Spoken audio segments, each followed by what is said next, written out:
Hello, Stephen. What are the Web 2.0 tools that you must think about when you incorporate them on your website?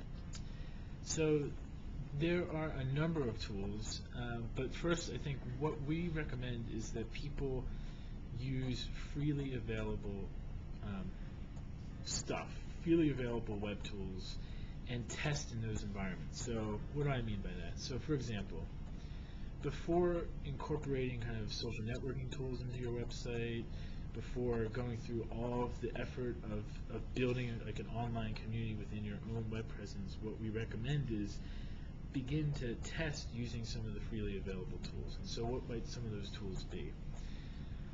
For example, you setting up a Facebook group. Doesn't cost anything to do that except time. That would be a good measure, a good indicator of how much of an appetite there is within your community for kind of online engagement. So before you set up the discussion board or you set up the blogs within your own web presence, take the time and try it out within Facebook as an example. Or certainly instead of kind of setting up a mechanism to do blogging on your website, just make a link to a Blogger account and begin to blog there and see if anyone begins to pick up on it. You know, do the right marketing for it, do the promotion, but see if there's an interest, you know, in kind of online engagement within your particular community. And then once you get to that point and you begin to kind of see that there is an appetite for it, then there are a number of really good content management systems, all of which are open source and kind of freely available, that incorporate most, if not all, of these tools, right? And so if you want individuals to have blogging accounts, and that, or maybe you just want a couple of people to, you know, featured bloggers or whatever, that most of the content management systems enable that. They enable discussion boards. They enable things like RSS feeds, and so that people can subscribe to your content rather than, you know, having to email, or rather than having for them to come to your website all the time to see the content. So there, all of the open source content management systems do that now. Some of them even have like microblogging features like Twitter, or integrate with Twitter.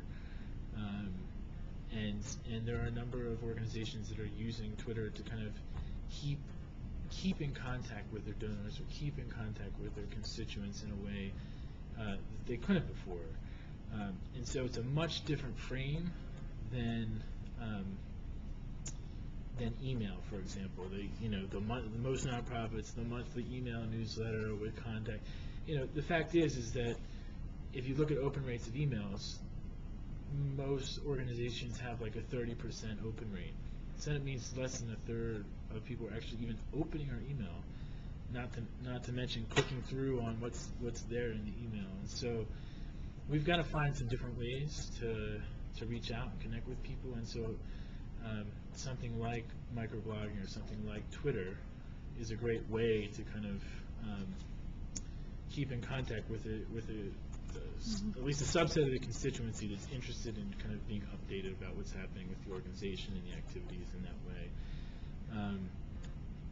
So anyway, I mean, I think that those are just some of the tools, and I think they ought to be incorporated, but they ought to be incorporated in a way, again, where we test in a low-cost environment before we make the investment of time and energy and expense into kind of rebuilding or restructuring the website. Because even though these content management systems are free, they're not free to kind of install and to manage and to build a graphic design around and all of those things. And so it does take time and energy and cost.